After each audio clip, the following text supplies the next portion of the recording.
وہ ساحل اور بڑی عمارت کے درمیان ہی تھا کہ جنگلیوں نے اسے چھاپ لیا تھا۔ اس وقت وہ ایک سیدھی پگڈنڈی پر کچھ گنگناتا ہوا جا رہا تھا کہ اچانک اسے اپنے بالکل سامنے ایک جنگجو نظر آ رہا ہے۔ دونوں میں زیادہ سے زیادہ فاصلہ 60 فٹ کا تھا۔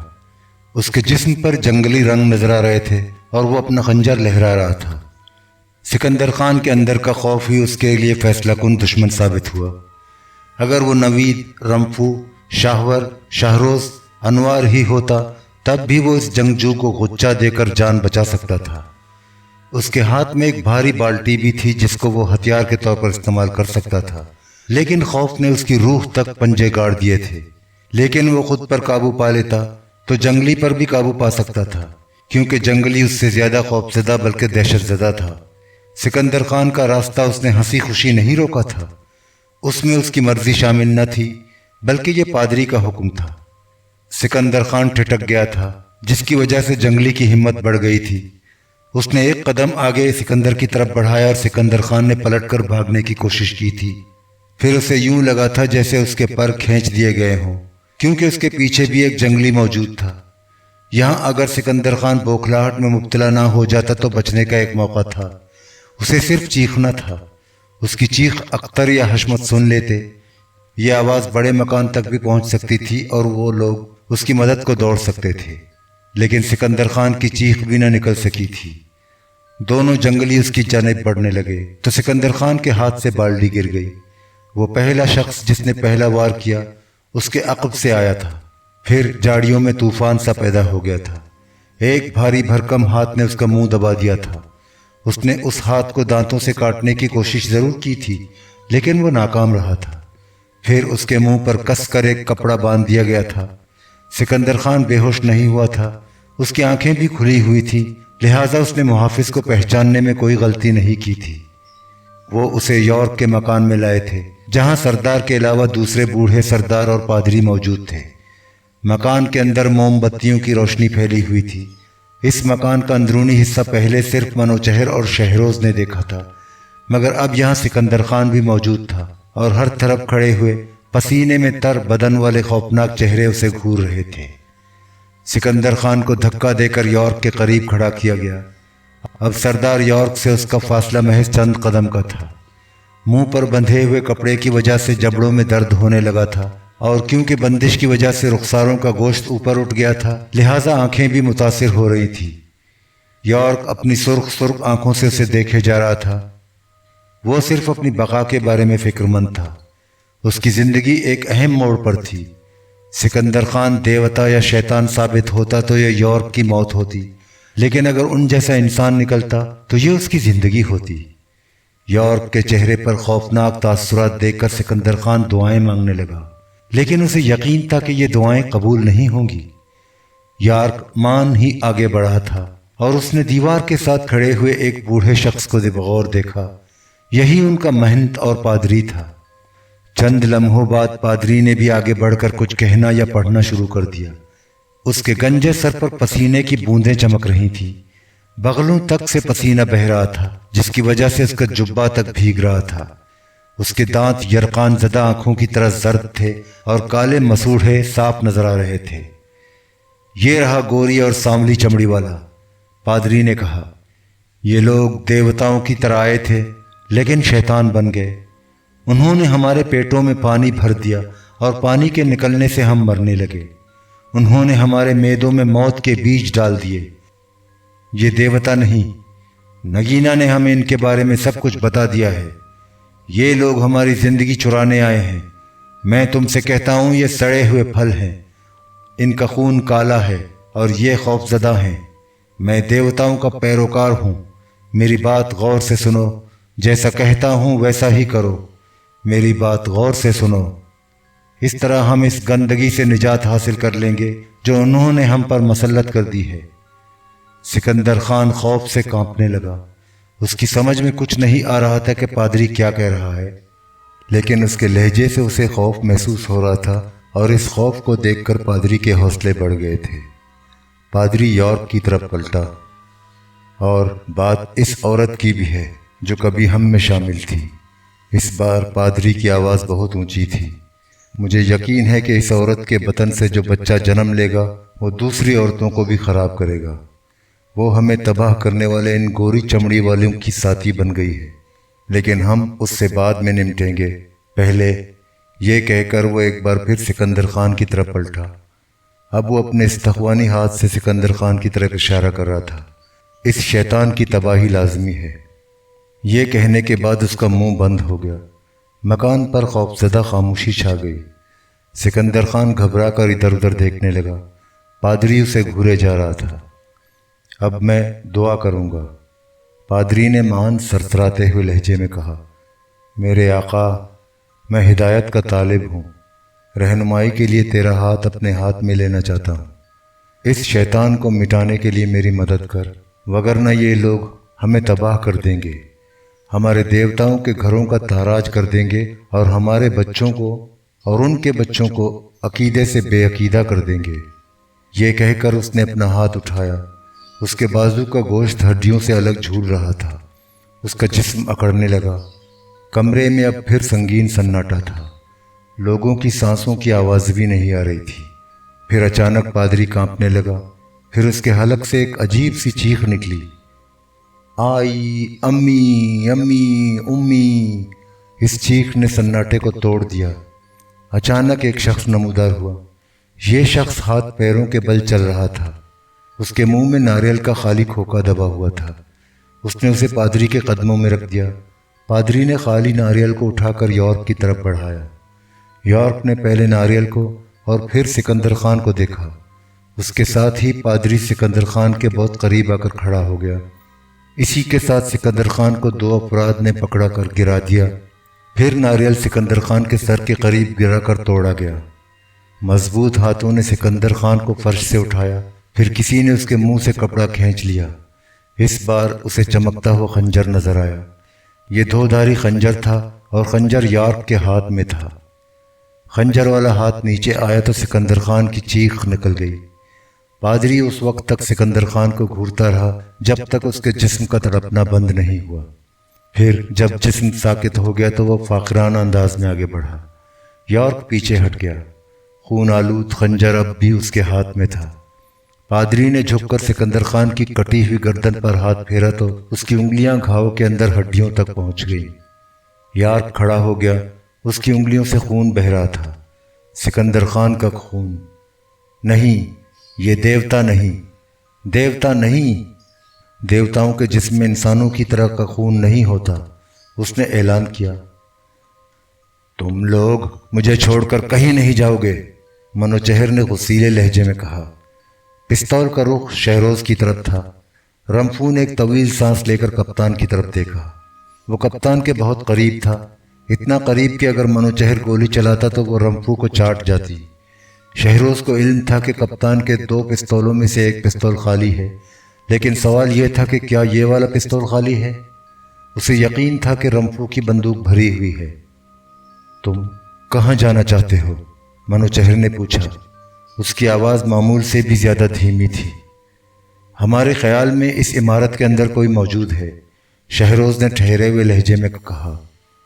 تو پھر وہ سکندر خان ہی ہو سکتا ہے۔ سکندر خان؟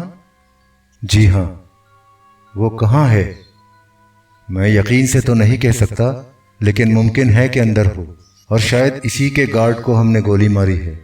شہروز کے اس جواب پر کپتان نے رمفو اور پھر شہروز کو دیکھا۔ غالباً وہ کسی فیصلے پر نہیں پہنچ پا رہا تھا۔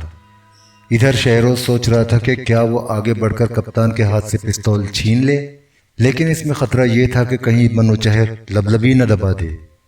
عین اسی وقت مکان سے پھر آواز آئی۔ اس مرتبہ آواز اونچی تھی۔ اس بار منوچہر نے بھی پلٹ کر دیکھا اور شہروز نے بڑی پھرتی سے پستول چھین لیا۔ اس نے نال میں ناک لگا کر اسے سونگا۔ پستول بھرا ہوا تھا۔ منوچہر نے کوئی احتجاج نہ کیا۔ اپنا دوسرا پستول بھی دے دیں جناب، رمفو اسے بھر دے گا، شہروز نے کہا۔ منوچہر نے ایسا ہی کیا۔ اس کی ذہنی کیفیت اس وقت متوازن نہ تھی۔ تم نے اس مکان کے بارے میں کیا کہا تھا شہروز؟ یہی کہ اندر کوئی ہے اور ممکن ہے کہ وہ سکندر خان ہو۔ سکندر خان؟ جی ہاں۔ اور تم اس مکان کی تلاشی لینے جاؤ گے؟ یہی بہتر ہوگا جناب۔ میں اس سے متفق ہوں شہروز، سکندر خان کو وہاں ہرگز نہیں جانا چاہیے تھا۔ کیا تم تنہا جاؤ گے؟ نہیں، رمپو میرے ساتھ جائے گا۔ میرا خیال ہے کہ آپ بھی ساتھ چلیں۔ رمپو نے پستول لوڈ کر کے شہروز کو دے دیا، جس نے ایک لمحہ تک ہچکچانے کے بعد پستول منوچہر کے حوالے کر دیا۔ پھر دوسرا پستول بھی کپتان کو دے کر اس نے ایک طویل سانس لی، کیونکہ اگر منوچہر کو ان کے ساتھ جانا تھا تو پھر اس کا غیر مسلح ہونا نقصان دہ ثابت ہو سکتا تھا۔ اس نے منوچہر اور رمپو کو مکان کی مخالف سمت میں بھیجا اور خود دروازے کی طرف بڑھ گیا۔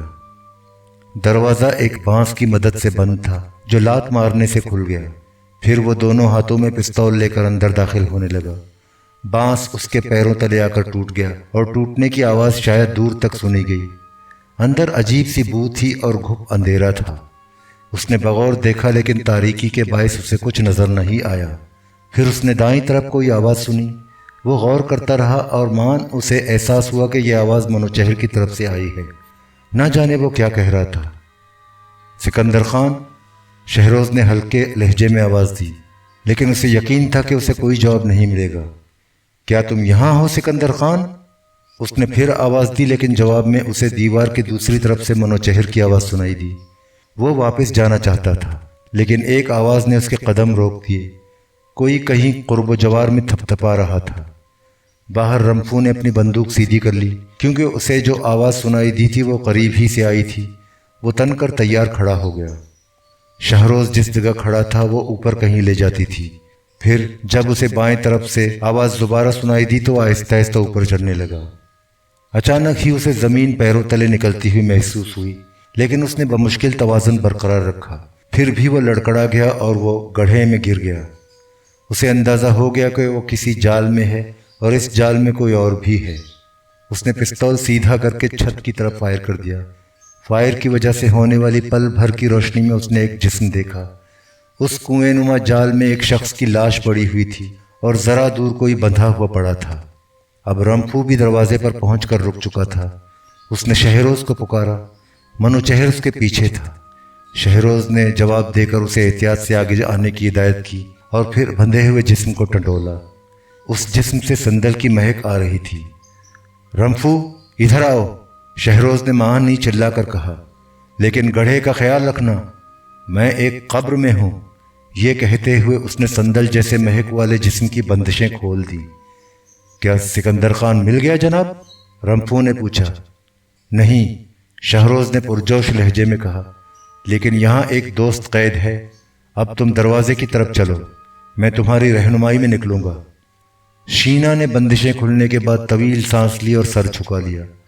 غالباً بندشوں نے اس کی پنڈلیوں اور ہاتھوں کے دوران خون پر اثر ڈالا تھا، لہٰذا وہ شہروز کے سہارے کے بغیر چل نہیں سکتی تھی۔ وہ اسے سہارا دے کر باہر نکل آیا، اور جب وہ کرش کی لاش تک پہنچے تو رمپو اچانک ہی گالیاں دیتا ہوا مکان کی طرف دوڑ گیا۔ ارے رمپو، کہاں جا رہے ہو؟ واپس آؤ، منوچہر نے اسے پکارا، مگر رمپو دوڑتا چلا گیا۔ ایک لمحہ بعد مکان کے عقب سے گولی چلنے کی آواز سنائی دی۔ خود شہروز بھی حیرت زدہ رہ گیا۔ ان کا کوئی آدمی مکان کی اوٹ میں چھپا ہوا تھا۔ منوچہر نے شہروز کو بتایا، شاید رمپو اسی کو دیکھ کر لپکا تھا۔ چند لمحوں بعد رمپو واپس آ گیا۔ وہ کرش کی لاش کے قریب کھڑا ہو گیا۔ اس کی آنکھیں غصے سے چمک رہی تھیں۔ اب ہمیں واپس چلنا چاہیے، شہروز نے کہا۔ ہاں، اور یہاں سے دور جانا ہوگا، منوچہر نے غیر متوقع جواب دیا۔ آپ کی مراد لانچ سے ہے؟ شہروز حیرت زدہ رہ گیا۔ ہاں، ہم کرش کو سپرد خاک کریں گے اور پھر روشنی ہوتے ہی سامان لانچ پر لادنا شروع کر دیں گے۔ اور یہ کہہ کر وہ ان کے آگے چلنے لگا۔ اس کے پیچھے شینا تھی، جبکہ شہروز اور رمپو نے کرش کی لاش اٹھا رکھی تھی۔ کرش کی لاش دیکھ کر ملاحوں کے دل اداسی سے بھاری ہو گئے، لیکن انہوں نے ساتھی کو سپرد خاک کرنے کے لیے فوراً قبر تیار کی۔ منوچہر نے نماز جنازہ پڑھایا اور پھر کرش کو دفن کر دیا گیا۔ شہروز کو اندازہ تھا کہ کرش کی جان منوچہر کی ہٹ دھرمی نے لی ہے۔ اگر وہ فرار کی تجویز پر رضامند ہو جاتا تو اس وقت کرش لانچ پر سفر کر رہا ہوتا۔ حملہ اسی نصف شب کے بعد ہوا۔ پہلی وارننگ کرش کی تدفین کے فوراً بعد اس وقت آئی جب نبی بخش نے خوفزدہ لہجے میں کہا، شہروز صاحب،